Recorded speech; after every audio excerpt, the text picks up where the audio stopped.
CM Games has officially released their first trailer for Into the Radius 2, and this is the early access teaser trailer that came out just a few days ago.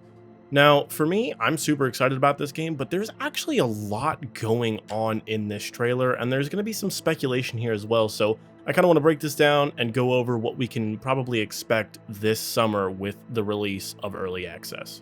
So we do see our very first look at the new spawn design, and I think this overall is a lot more welcoming than the old design. Not because the old side design was like lazy or anything like that, but this definitely looks a lot less spider-like. This is the first new weapon that we see. This looks like an AK-74N, and this is actually visualized in DevBlog 4 or Dev Diary 4. When they talk about the new weapons, sounds, cleaning, attachment, and all that. Definitely go check that out. I will link it below. It seems like we're getting a lot more design. You can see that it has a top-mounted laser, has that canted PKO6 sight, it's foregrip, and my guess is just like Into the Radius 1, you will be able to have both a side laser and a side-mounted flashlight. So definitely going to be a little bit interesting to see how our builds can kind of evolve when it comes to Into the Radius 2. Now, there's a lot going on in this clip right here. This looks like some sort of secure container. I don't think that this is going to be your backpack necessarily, but maybe whenever you do die in the Radius, this is kind of what you have. Firstly, I want to point out the weapon in the top right over here. From the looks of this looks like some sort of Makarov. I'm 99% sure that is incorrect, but if you do know what that weapon is, let me know. But you can see that it has some sort of underbarrel attachment that allows you to have a top-pointed laser or a flashlight, so kind of throwing me off a little bit here. But you'll also see inside of that secure container, there is a flashlight, and the only reason I say it's a flashlight is because look at it. It looks like a modern day flashlight, and this game takes place in the early 2000s. But one thing I really want to point out there is you see this white box. This white box looks kind of similar to what I would expect to see if I were going to have some sort of battery power for this flashlight. So instead of what we have now, where we have this big flashlight, this is just a small modern flashlight, but more than likely will take batteries. I don't know if that's where you put the battery or if it's some sort of status bar, but definitely was something that I was looking at like, this is pretty interesting. This is our first look at kind of our documents, I guess, is what this would be considered. I mean, it kind of looks like an iPad realistically, but overall, I think that this is going to probably hold all of our notes, our map, just like everything that we already have.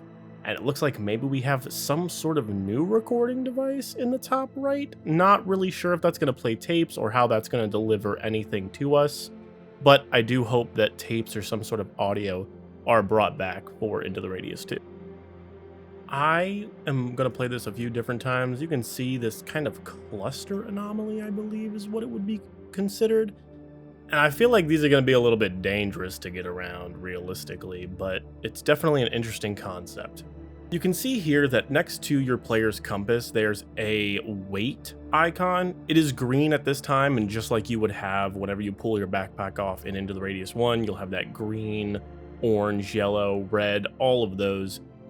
And I'm not sure if this is going to update in real time, like maybe you find a second heavy weapon out in the world and you put it on your back and then that changes to yellow. Not really sure if that's how it's going to work. That's what I'm hoping, but I did want to point that out because it seems like a lot of people aren't really talking about that. We now see our first look at the military mimics. These seem to be like the same kind of concept from the first game. But you can see these kind of have like an ascension death. These aren't necessarily just disappearing and dispersing. These are completely ascending, like they're being sacrificed to some higher being or something along those lines. And if you played the first game and you saw the end, if you know, you know. Now, I wanted to kind of freeze frame here because this kind of reminds me of the scythe anomaly that we had in Into the Radius 1. Overall, not a huge change. But to me, this is definitely different than the first Radius. This clip's going to play a few different times, but if you look in the bottom right, you'll see that there's some sort of glowing moving anomaly. Now, moving anomalies aren't necessarily new.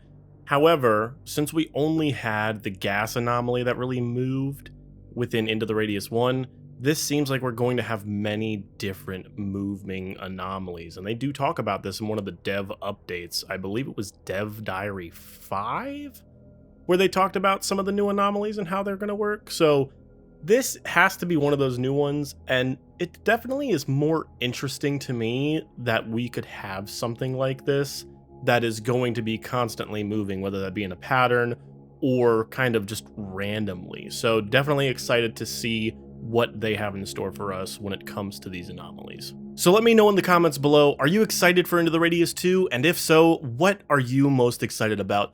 My name is Butters. I want to thank all of you for watching, and if this is your first time here, I'm usually doing some sort of review or covering a game that I'm super interested in. Between this and Metro Awakening, I think we're in for a great 2024.